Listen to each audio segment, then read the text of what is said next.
Good morning, YouTube. I finally ordered my book. This is a story told by an elder. It's about a grandfather who's telling his grandson a story, and the grandfather wants to know that if his grandson walks the red road. So this is what this looks like. And this one is the one that does have pictures in it. And like I said, you can also scan the QR code to listen to it. And it's got a few pictures.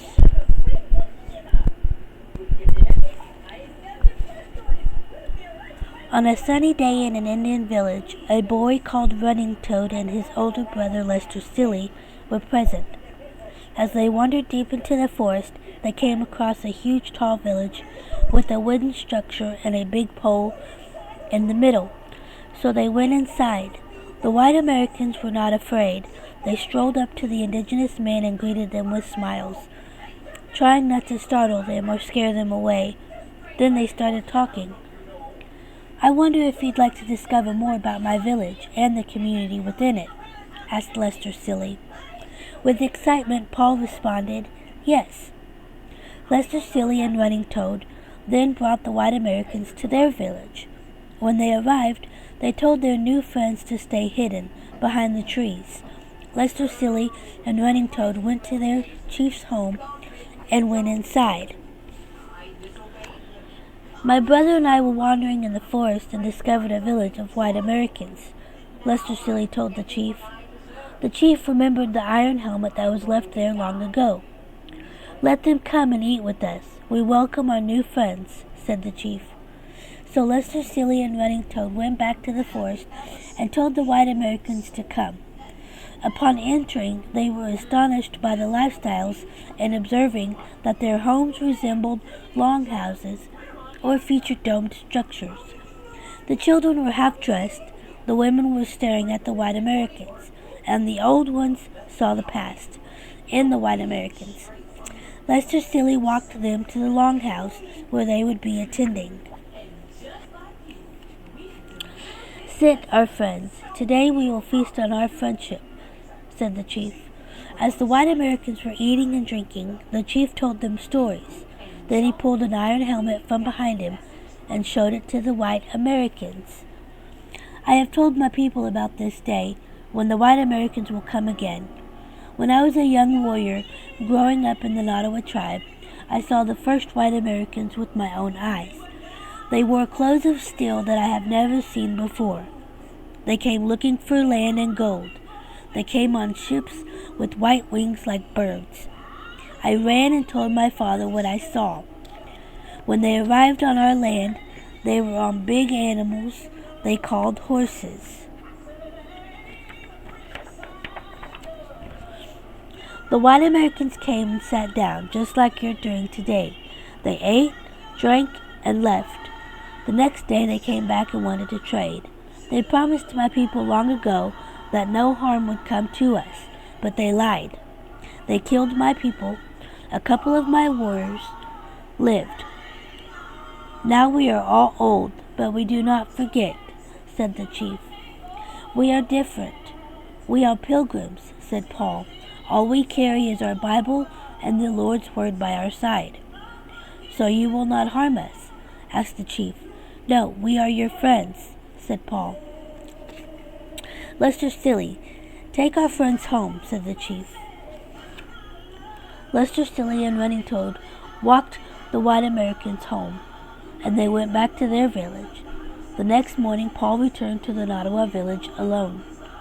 "Come, tell me more about your people and how many more are coming," asked the chief. "Great chief of the Nottawa tribe, there will come a day, a time, when there will be many of my people, especially those who you saw long ago. They will come and destroy your village, your land, take your homes, your children and women," said Paul, worried for his friends. "You say many. I told my people about this day. Let them come. Their bullets cannot harm me, said the chief. I will fight beside you. If we die together, said Paul. As Paul walked home, he thought about how it would end when they discovered their land. When he arrived home, he told his people to gather around. Some of you may know that more of us will soon be coming to this land, but others are coming for gold that is not here, and they will kill our indigenous friends. The others are not like us. They are different. They will take this land and drive us off. We will fight beside our friends and our homes, said Paul. So far everything has been good. No other white Americans have come to this land of the Nottoway people and the Pilgrims. It's been a long time since the Nottoway people have seen their Pilgrim friends, so they visited them. How are you, my friend? Asked Paul. Good. We brought food for winter. It is almost here, said the chief. Yes, thank you. Our supply storage was getting low, said Paul. We must go now, said the chief. Please stay.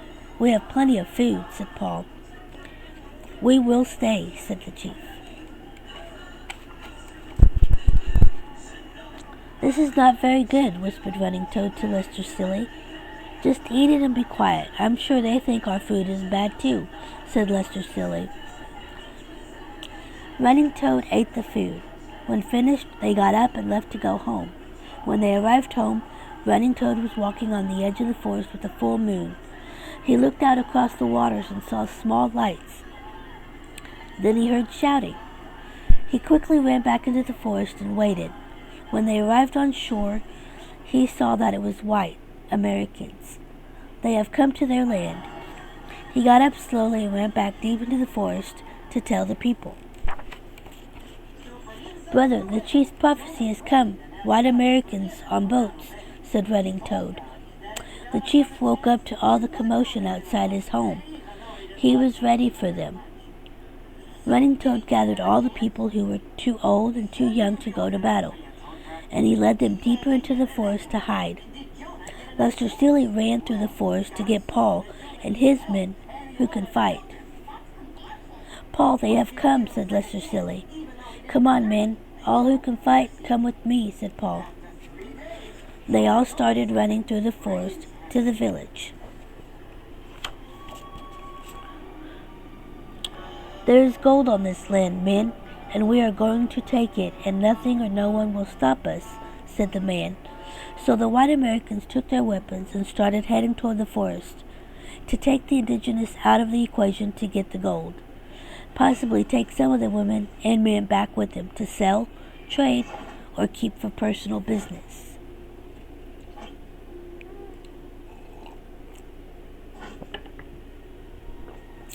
Lord, I ask that you guide and forgive us. Forgive them for what they do not know. Amen, said Paul. When they arrived, men were shouting, and they saw smoke. They jumped out from the forest and went into battle. Guns were going off, men shouting. It was horrible. The sun was rising, the battle was over, and the people came out from hiding. Both sides were killed or injured. That is enough for today. I am tired, grandson, said Grandfather. Grandpa, what happens next?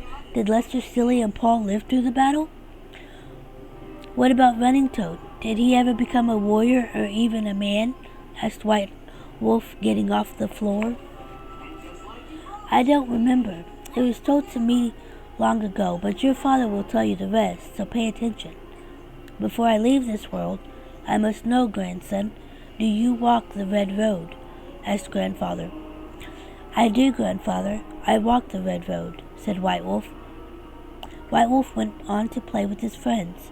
He ran outside and rode his bike with his friends around the reservation.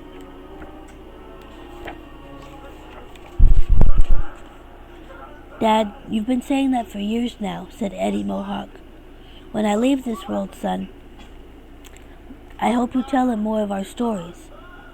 Does it not matter if the stories are no longer told? Who will tell them when my generation is gone? Asked Grandfather. I will. I will tell him our stories and make him see things that the way you used to make me see," said Eddie Mohawk, watching his father slowly lean back in the recliner and went to sleep. And see, there's more photos.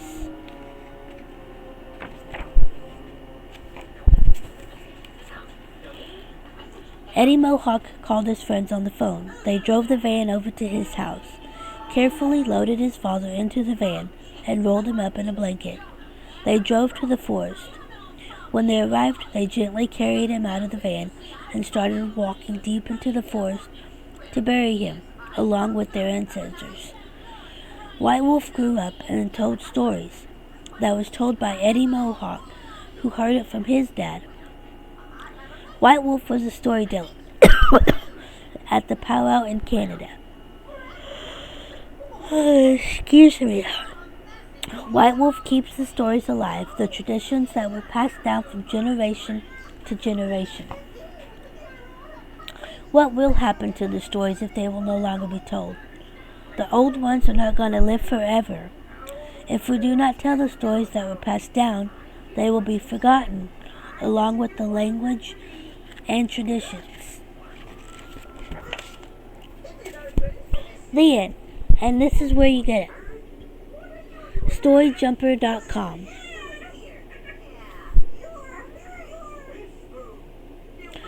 And Storyjumper.com is really good. It's great for children. If they want to write their own stories, they can do it on this website. And it's a great tool as well for a kid's imagination.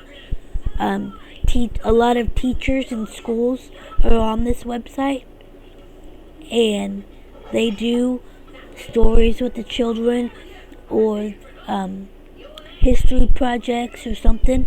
The teachers will go on here and introduce the children, and the children get to do their own story. And you can also listen to it as well. So that was this one. So the next video, I'm also going to do another one. I ordered another book called Native Love, Part 1, The Ending.